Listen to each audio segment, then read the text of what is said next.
Salut à tous et bienvenue sur Case. À Milan, victoire 2-1 du Milan sur la pelouse de la Roma ce soir. But de Kessié sur penalty à la 43e minute. Égalisation de Verretou d'une frappe enveloppée à la 50e. Et joli but de Rebic sur une frappe croisée du gauche à la 58e. J'accueille ce soir Roland et Aristide. Salut à vous.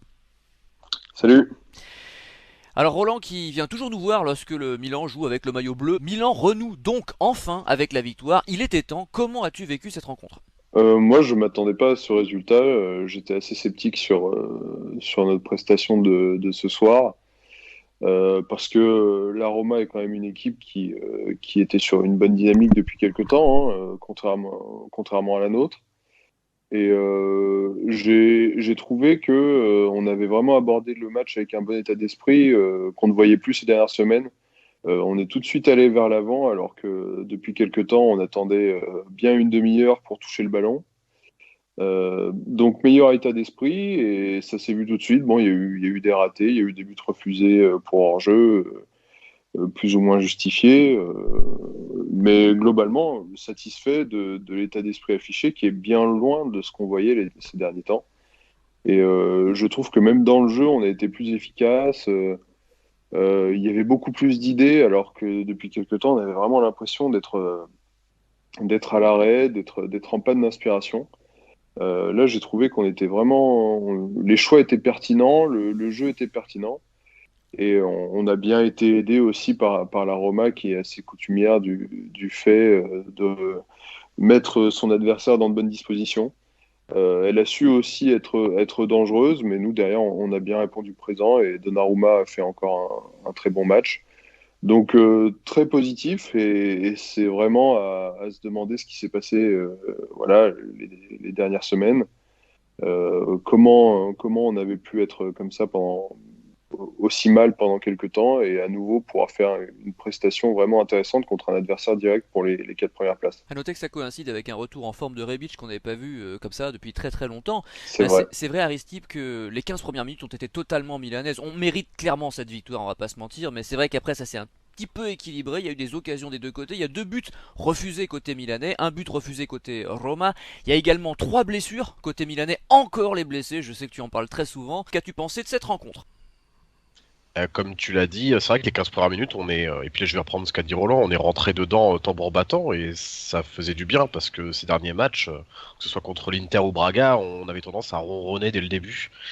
Et alors, je vais reprendre un peu au terme, mais on est rentré dedans, enfin dans le match tambour battant, mais la Roma nous a fait quelques cadeaux parce que que ce soit le contrôle orienté de Paul Lopez, où Ibra fait une talonnade qui passe à côté, des relances hasardeuses. C'est vrai qu'on aurait pu mener 2, voire 3-0 au bout de la 20-25e minute. Malheureusement, ça s'est pas fait. On a un peu baissé de rythme ensuite, et la Roma a commencé à se réveiller. Je pense que le fait d'avoir deux hors-jeu, comme vous l'avez dit, enfin deux buts hors-jeu, et donc annulé, ça fait quand même toujours un petit coup au moral quand tu rates quand même beaucoup d'occasions. Et voilà, après il y a eu le 1-1 et Rebic qui nous faisait un très bon match jusqu'ici, hein, qui vraiment faisait des misères sur son côté gauche en première mi-temps. C'est juste qu'il n'y avait personne pour mettre les têtes, mais il passait à chaque fois. Et Rebic nous fait une action, je dirais pas en soliste, mais il passe son adversaire avec un contrôle orienté à la 50 et quelques, et il met un but du pied gauche, petit filet, superbe. Et voilà, comme vous l'avez dit, ça coïncide avec le retour de Rebic, puisque Ibra n'était pas quand même dans un grand soir, dans le sens où j'ai trouvé qu'il a disons été emprunté et blessé peut-être assez tôt dans le match. Mais voilà, Rebic a pris le relais, Leao a fait une bonne entrée. Bon, Diaz a pas fait une mauvaise entrée, Selmakers on l'a un peu plus vu, et voilà, c'est quand même toujours pratique que les joueurs prennent le relais quand Ibra n'est pas en forme, et ça a été le cas ce soir. Et Tonali sur lequel tu vas encore pouvoir te lâcher. Aujourd'hui, on va rappeler quand même que Romagnoli était sur le banc, hein. C'était un choix de Ah oui, Pioli, sans oui c'est doute vrai. pour le sanctionner après sa piètre performance lors du derby. D'ailleurs, assez justifié pour moi, hein. Je trouve que il est assez normal. C'est le capitaine, d'accord, mais bon, à un moment donné, il faut aussi le remettre en question.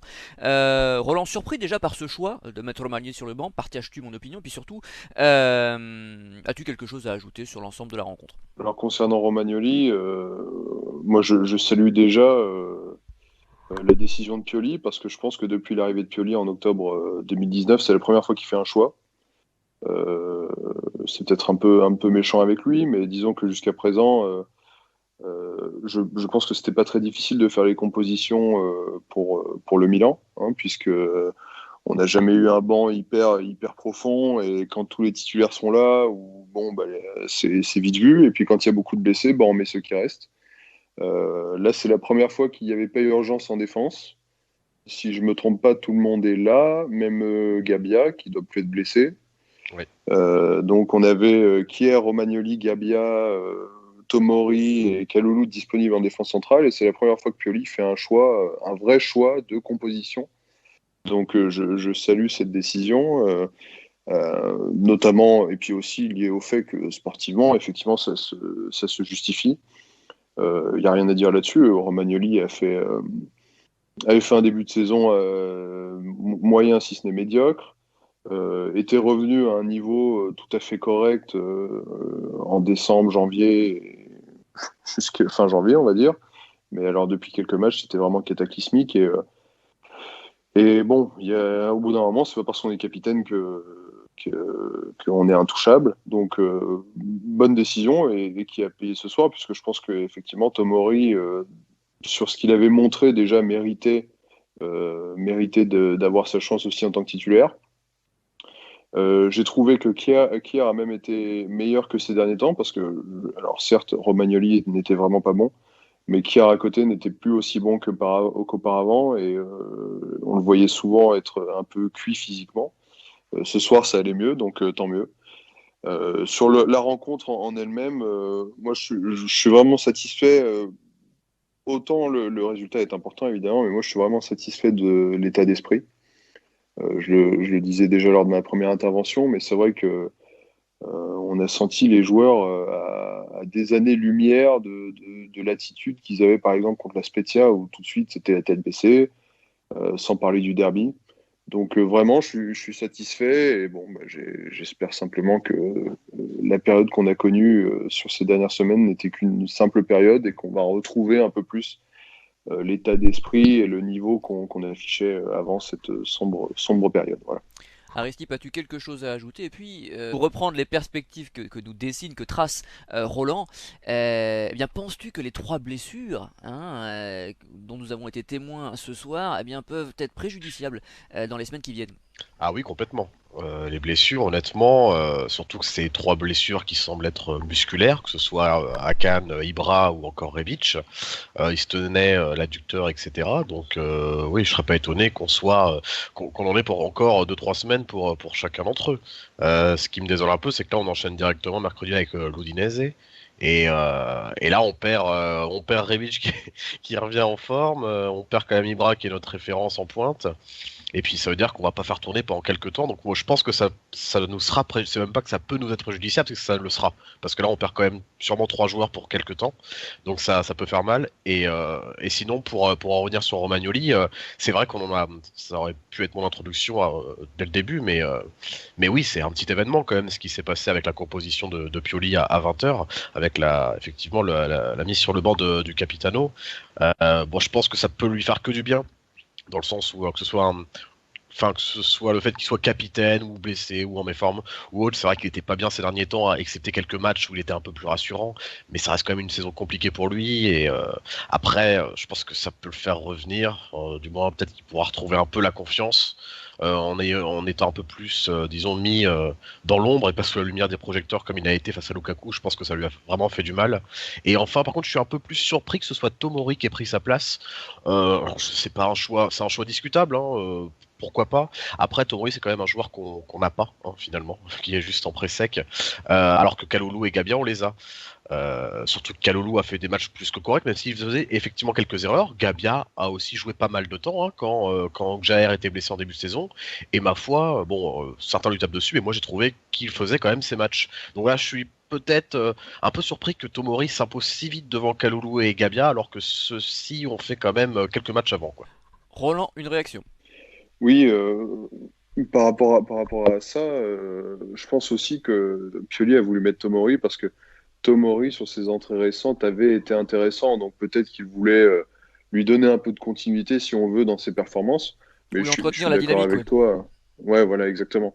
Je suis d'accord avec toi, Aristide. Gabia, ça n'aurait pas été non plus un mauvais choix, je pense, même si, voilà, Gabia, ça fait un moment qu'il n'avait pas joué, lui, C'est vrai, il y a moins de contrairement à continuité. Tomori. C'est vrai. Concernant Romagnoli, il y a un autre point. On parlait de son statut de capitaine. C'est peut-être une chose à laquelle il faudra penser pour l'avenir. De son côté aussi, hein, est-ce qu'il est capable d'endosser vraiment le rôle de capitaine après avoir eu 2 saisons compliquées? Alors certes, cette saison n'est pas terminée, mais même s'il se remet à retrouver un niveau correct, je suis pas sûr que ça sauve le bilan global de sa saison 2020-2021. Donc il y aura la question aussi du brassard, et c'était déjà des débats qu'on avait pu avoir à l'époque avec Montolivo. Il y a peut-être un moment donné où aussi il faut que le joueur en lui-même se rende compte que le brassard n'est peut-être pas fait pour lui et qu'il rende le brassard. Et je pense que ce sera plus facile à vivre pour lui que ça se passe dans ce sens-là, plutôt que ça soit l'inverse, où on lui retire le brassard du fait qu'il se retrouve plus souvent sur le banc. Et même C'est vrai. si par hasard Romagnoli redevenait un titulaire parce que ses performances sportives lui permettent d'avoir ce statut de titulaire, euh, il faudrait quand même penser à cette question du capitanat. Et, mais je ne dis pas qu'il faut le jeter tout de suite, hein, Non, je ne non, dis mais pas ça. personne ne le pense, à part quelques détraqués. Mais sur l'aspect brassard de capitaine, voilà, peut-être que lui aussi, de son côté, il a un travail à faire, se dire, OK, mes performances sportives ne sont pas au niveau du fait que je sois porteur du brassard, parce qu'il y a bien sûr la dimension sportive dans le brassard de capitaine. C'est pas simplement être celui qui parle le plus, celui qui va être le plus en phase avec tous ses coéquipiers. Il y a aussi la dimension sportive, et donc espérons qu'il arrive à faire peut-être ce pas de côté, parce que dès lors qu'il aura plus le brassard, s'il se retrouve dans un poste de titulaire et s'il se retrouve à faire des matchs peut-être moins bons, il y aura sans doute moins de pression il sera moins sous observation plutôt que lorsqu'il a le brassard. Et c'était des débats qu'on avait déjà avec Montolivo, parce que quand on a le brassard, la moindre erreur, elle se voit 2, 3 fois plus parce qu'on a le brassard, justement.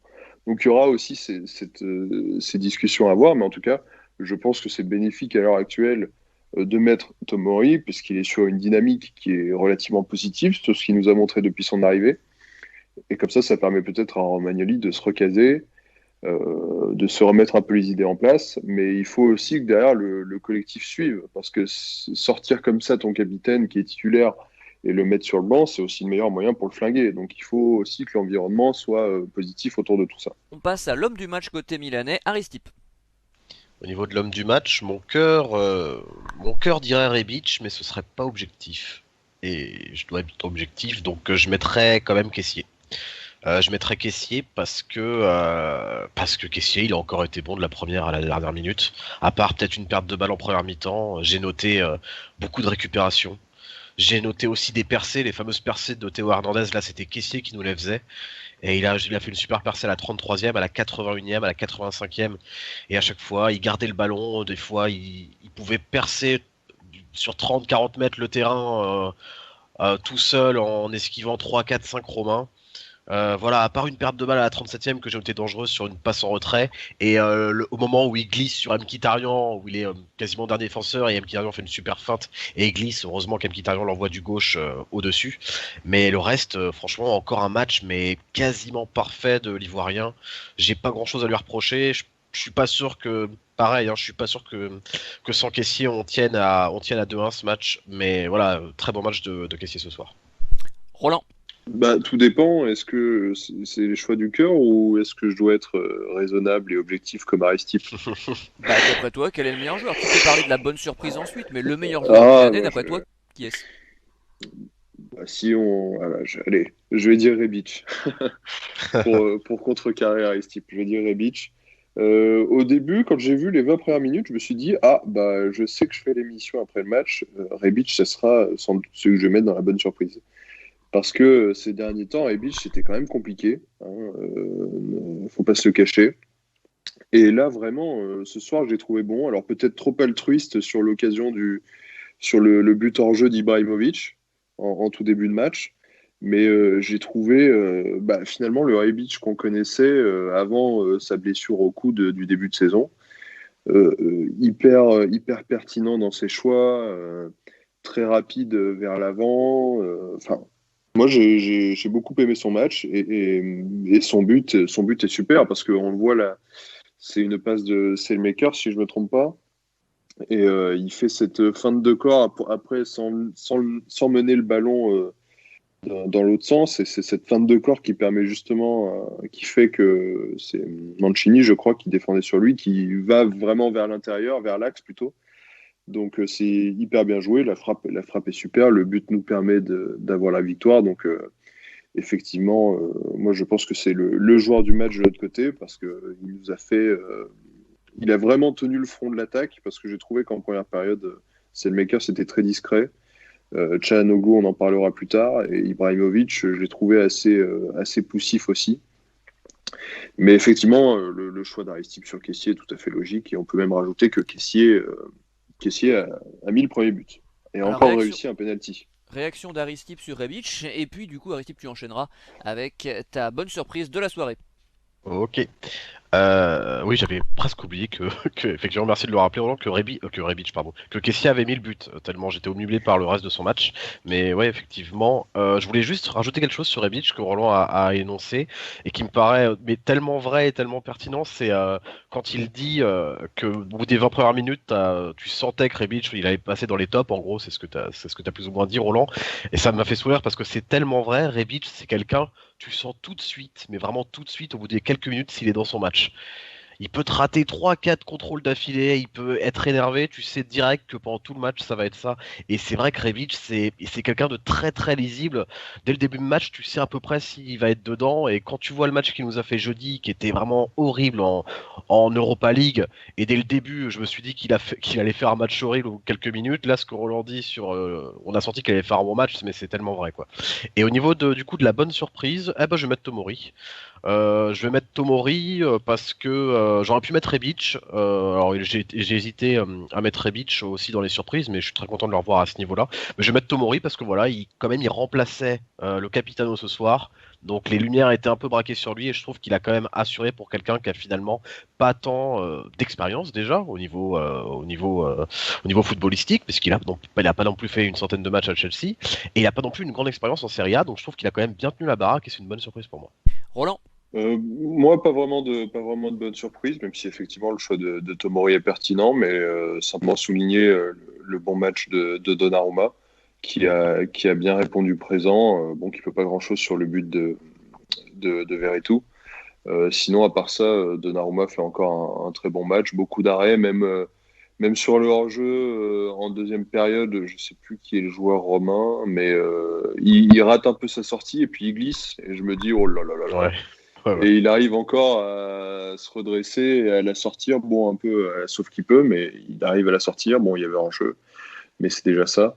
Voilà, je l'ai trouvé bon. Il a eu un peu de boulot ce soir. Il n'a pas eu les mains savonneuses. Il n'a pas eu les pieds de travers, contrairement à son collègue d'en face. Parce que si je ne me trompe pas, le deuxième but, le but de Rebic arrive sur une relance un peu saucisse de Paul Lopez. Qui en a quand Mais même sorti quelques-uns, hein.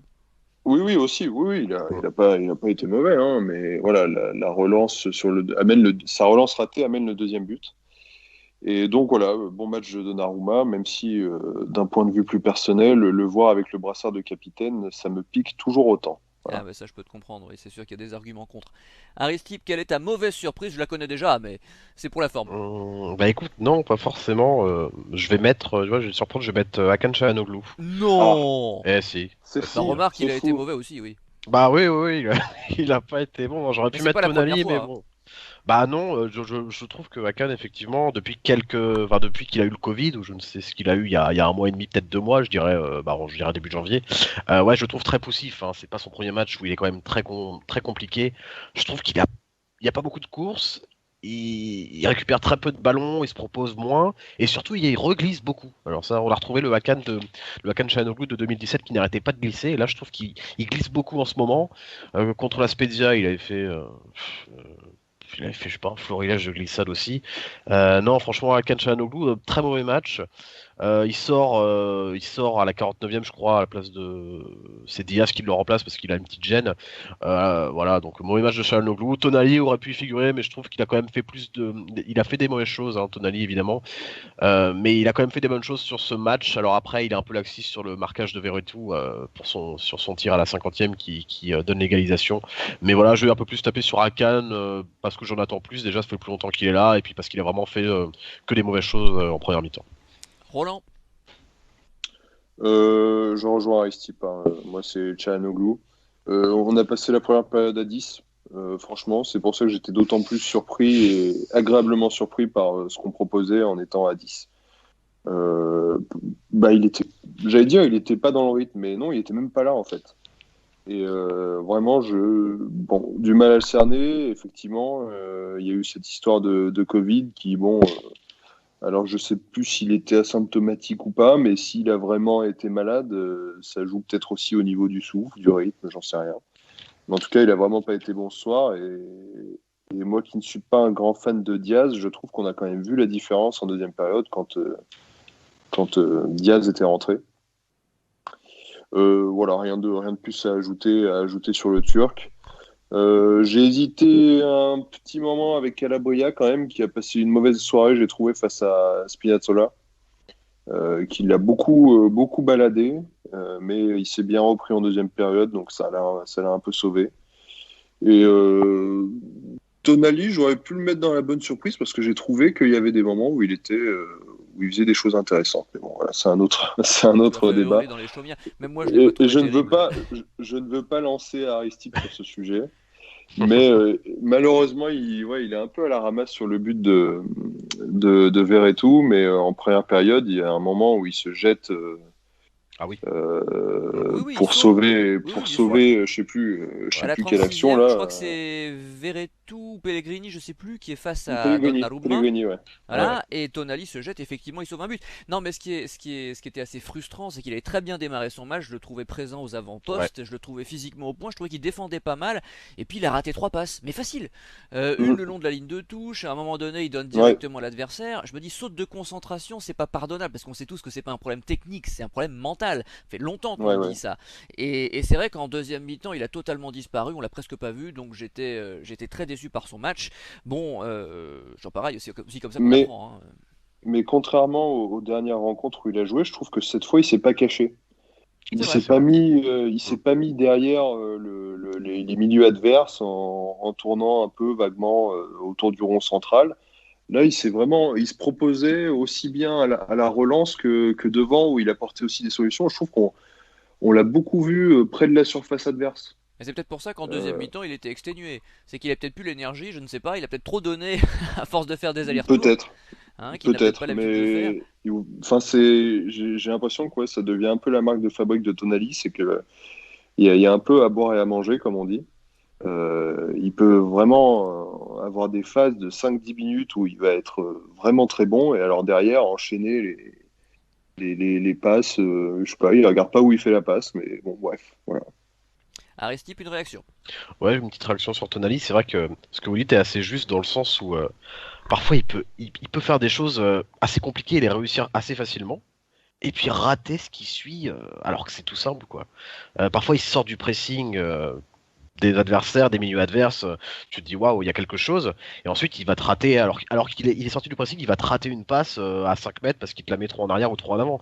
Mais ouais, c'est assez curieux en Tonali. Alors effectivement, on sent, je vais reprendre tes termes, MJ, on sent que c'est pas technique. Il y a des petits sauts de concentration parfois où il y a un peu de précipitation. Je pense que peut-être qu'il a encore un peu, alors il s'est pas caché, mais peut-être qu'il a encore un peu parfois peur, on sent, de porter un peu trop le ballon. Mais voilà, c'est pour ça que je l'ai pas mis non plus dans mes flops. Parce que je suis convaincu oui, que c'est ça. Je pense qu'il se met aussi la pression. Oui, ça doit jouer. Non, bien depuis sûr, le début d'année, hein. J'ai toujours tenu ce discours. Il est pas au top déjà de ce qu'il faisait à Brescia. On l'a vu meilleur avec Brescia l'année dernière. Philippe Jeunet a rappelé qu'il a découvert la Serie A finalement la saison dernière, donc il faut aussi qu'il fasse ses gammes. Hein. C'est normal, il y a un processus, une progression, ça se fait pas comme ça. Et il a fait quelques bonnes rencontres cette année aussi. Il y a eu beaucoup de matchs moyens, finalement assez peu de très mauvais matchs. Je sais pas non plus, faut pas lui tirer dessus à boulet rouge. Il y a eu quelques matchs, il est passé à côté, mais pas tant que ça. Hein, il était souvent soit moyen, soit discret, soit parfois bon ou très bon, notamment en Europa League. Il avait sorti un ou deux très bons matchs. Bon, maintenant la saison n'est pas terminée, il a encore le temps. Et puis j'imagine que Benasser va peut-être pas rentrer tout de suite, donc on va peut-être le revoir un petit peu plus souvent. Mais c'est sûr qu'on attend quand même des prestations un peu plus régulières, on va dire un peu plus consistantes de sa part. Avez-vous des joueurs qu'on n'a pas encore cités que vous aimeriez mentionner? Roland. Moi, je voudrais déjà dire, pour finir sur Tonali, que effectivement, il va y avoir d'autres matchs, on va pouvoir le voir, mais j'espère vraiment qu'on le verra plus souvent que Meïté. Hein. Parce que quand je vois qu'en Europa League, on arrive à commencer des rencontres avec le duo Kessié-Meïté, voilà quoi. Franchement, faut arrêter avec ça. Quoi. À part ça, sur les joueurs, non, rien. Sur les autres joueurs, rien de spécial. Il y avait Selmakers que j'ai trouvé un peu irritant en première période. J'en profite que Nico ne soit pas là pour tenir ses propos. Depuis quelques temps, depuis qu'il il est revenu sur de blessure, ou je sais plus. Oui, il avait été blessé. Je le trouve, il a une attitude sur le terrain qui est vraiment limite. Je sais pas, parfois on a l'impression qu'avec ces makers qu'on regarde un épisode de Pascal le Grand Frère, où on a un petit jeune qui, non mais qui arrête pas qui veut se prendre la tête avec tout le monde, comme si tout le monde était contre lui, comme si tout le monde lui voulait du mal. À chaque fois par exemple, l'arbitre va siffler une touche pour l'adversaire, il va se retourner vers l'arbitre comme s'il y avait eu une occasion avec pénalty carton rouge. Enfin, d'ailleurs, ça allait avec le carton rouge qu'il avait pris en cours de jeu. C'était à Cagliari, je crois, où il rentre et au bout de 7 minutes, il est déjà dehors parce qu'il s'est pris 2 cartons jaunes. Il se prend 2 jaunes, ouais. Donc voilà, en ce moment, je trouve que Selmakers, il est pas l'attitude n'est pas positive en fait. Mais en deuxième période, par contre, sportivement, j'ai trouvé plus intéressant et plus conforme à ses standards d'avant ses soucis physiques et de suspension. Voilà. Aristide, quel est ton joueur bonus?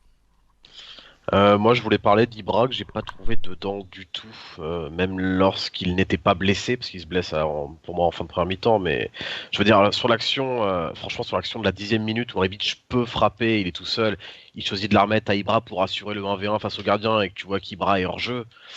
C'est quand même pas top, quoi. Enfin, je veux dire, avec un gars comme Ibra, vu comment il est placé, Rebic, il y a des chances qu'il la mette à Ibra et qu'on assure le 1-0 tranquille.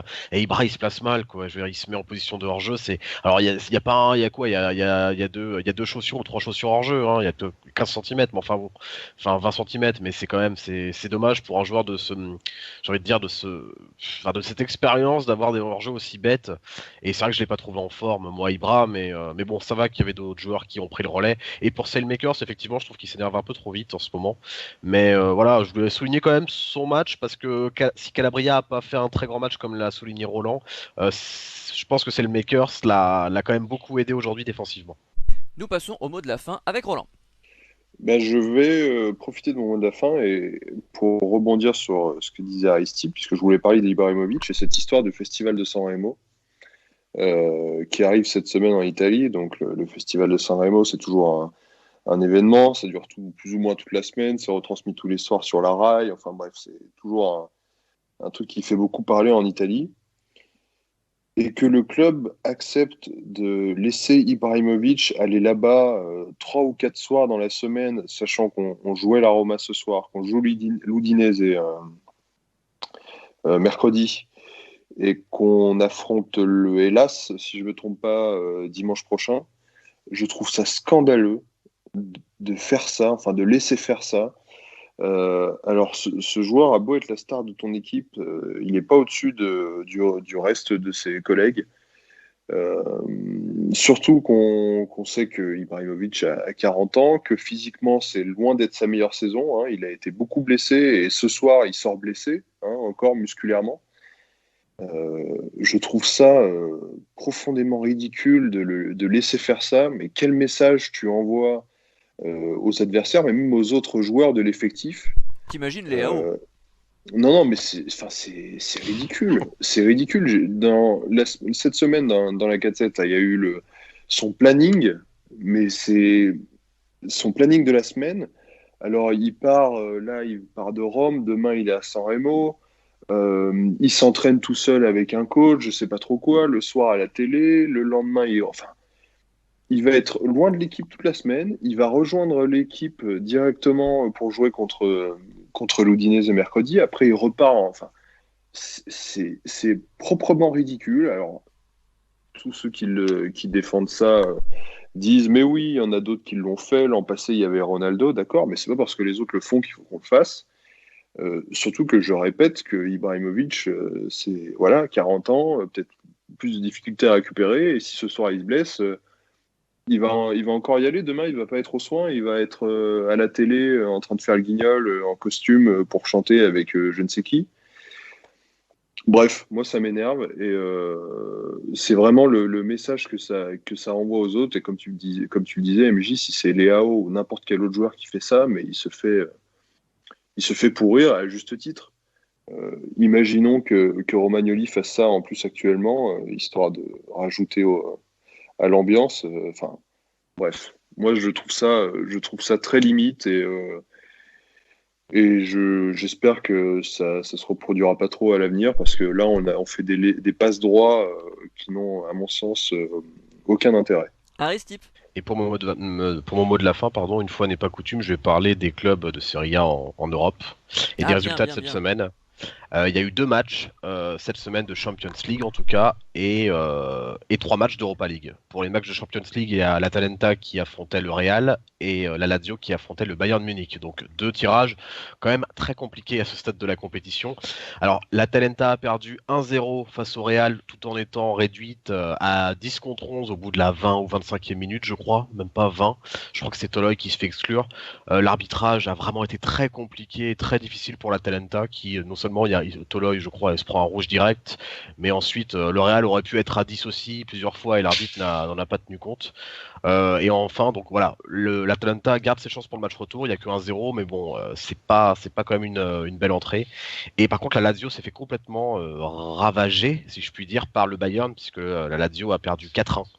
En plus à l'extérieur. C'était la Lazio Bayern, donc voilà pour eux. Bon, Oui, ça après c'est c'est le pas Bayern, ça. étonnant, hein. Le Oui, Bayern est c'est un quand rouleau même exceptionnel. compresseur. Puis bon, ça fait quand même des années que la Lazio n'avait pas participé à peut-être 20 ans d'ailleurs, à un huitième de finale de Champions League. C'est déjà bien qu'il soit là. Donc voilà, bon pour la Lazio c'est quasiment fini. Sachant que la Lazio n'a pas eu non plus un arbitrage favorable, puisqu'il y aurait dû avoir un penalty qui n'a même pas été revisionné par la VAR.